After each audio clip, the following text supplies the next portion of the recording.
Welcome students.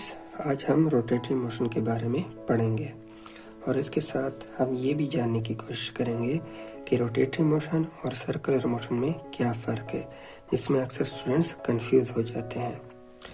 Students, rotatory motion की definition कुछ इस तरह है: the spinning motion of a body about its axis is called its rotatory motion.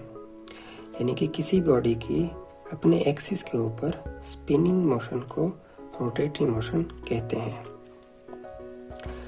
जैसा कि स्टूडेंट्स, अगर हम लट्टू को ज़मीन पर घुमाने के लिए फेंके तो वो अपने एक्सिस पर स्पिन करना शुरू कर देता है, लिहाजा इस लट्टू की मोशन को रोटेटरी मोशन कहेंगे।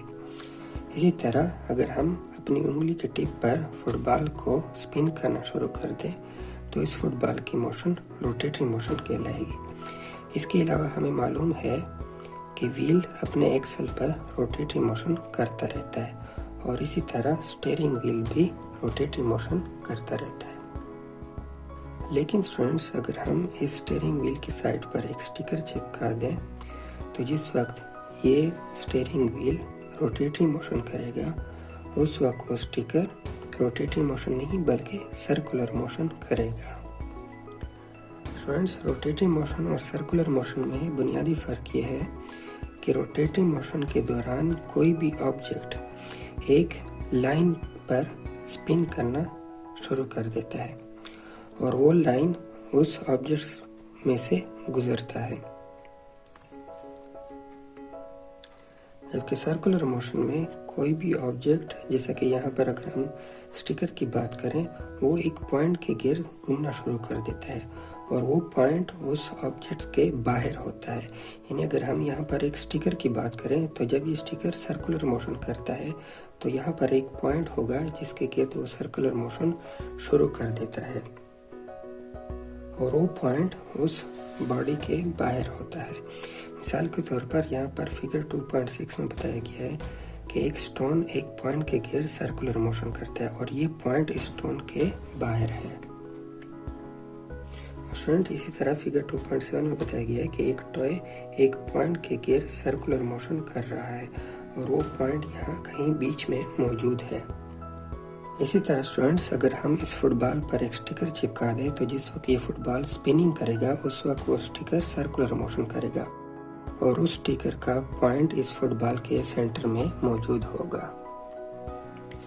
इसके अलावा स्टूडेंट्स, अगर हम फिगर 2.4 की बात करें तो यहाँ पर हमें मालूम होगा कि ये फेरिस व्हील रोटेटरी मोशन कर रहा है अपने एक्सल पर, लेकिन इसमें बैठे राइडर्स सर्कुलर मोशन कर रहे हैं।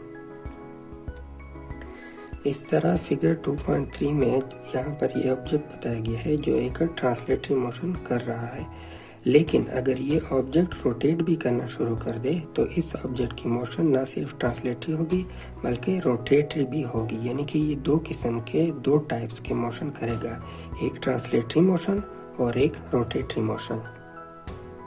इसके अलावा स्टूडेंट्स, आप लोग को मालूम है कि मुसाफिर जहाज़ ट्रांसलेटरी मोशन या लीनियर मोशन करता रहता है, लेकिन इसके बरअक्स जंगी जहाज़ रोटेटरी मोशन भी कर सकता है, लिहाजा जंगी जहाज़ ट्रांसलेटरी मोशन के साथ साथ रोटेटरी मोशन भी कर सकता है।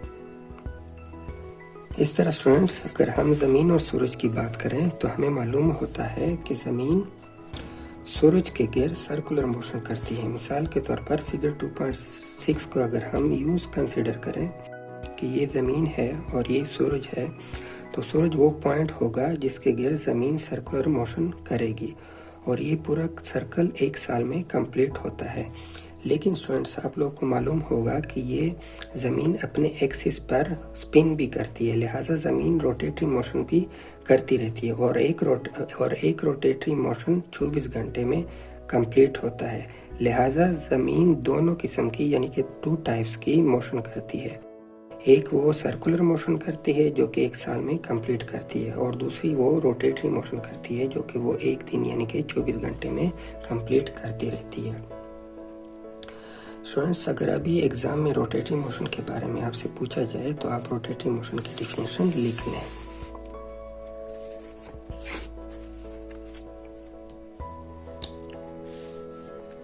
Rotatory motion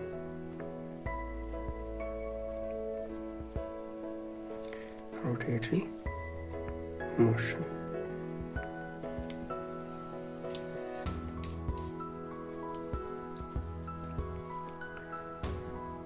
The spinning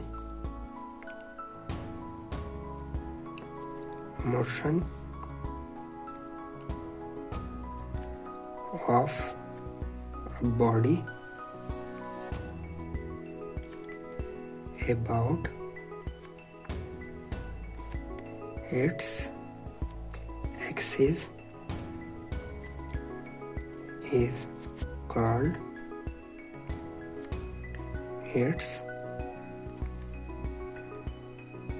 rotatory motion.